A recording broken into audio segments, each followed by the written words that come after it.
began about the end of September. I had to run out to Beverly Hills on this auto policy renewal. I can still remember the smell of honeysuckle all around that house. I felt terrific, Keys. There was no way in the world I could have known that murder could sometimes smell like honeysuckle.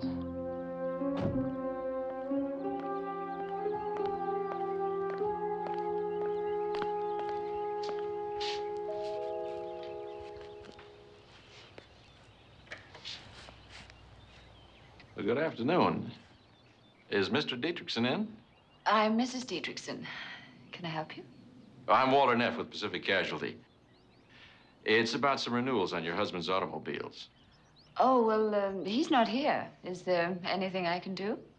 Well, it's just that the insurance has expired, and I'd hate to think of you smashing a fender or anything while you weren't fully covered. How thoughtful. Come in. Oh, I hate to take up your time. No trouble. I was just taking some sun. It's a smashing towel you're wearing, Mrs. Dietrichson. Make yourself comfortable. To tell the truth, Keys, I didn't care about Dietrichson or the auto renewals right then. I was thinking about Mrs. Dietrichson and the faint smell of suntan lotion on her warm, soft skin. On the piano was Mr. Dietrichson in a silver frame, and his daughter Lola by his first wife. Won't you sit down, Mr. Neff. Neff. Neff, with two F's, like in Philadelphia, if you know the story. What story? The Philadelphia story. About the insurance. My husband doesn't tell me anything. Oh, it's on the two cars. You see, we've been handling your husband's insurance for the past 3 years, and we just hate to see the policies lapse. I guess he's been too busy on the new oil rigs. Well, maybe I could catch him home some evening for a few minutes. I suppose so. He doesn't get home much before 8.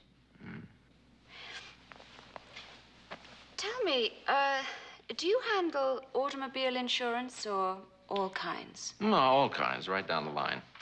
I've been doing it for about 11 years. Accident insurance? Yeah, that too. That bracelet you're wearing, is there engraving on it? Just my name. Like, for instance... Phyllis. Phyllis. I think I like that, Phyllis. But you're not sure. I'd have to drive it around the block a couple of times. Mr. Neff, why don't you come back here tomorrow at 8:30, and then you can talk to him about it? Who? My husband. You were anxious to talk to him, weren't you? But I'm getting over it. I believe in this state there's a 65-mile-an-hour speed limit. Oh, really? Well, how fast was I going, officer? I'd say about 90. Thank you very much, Mrs. Dietrichson. Tomorrow evening at 8:30, then.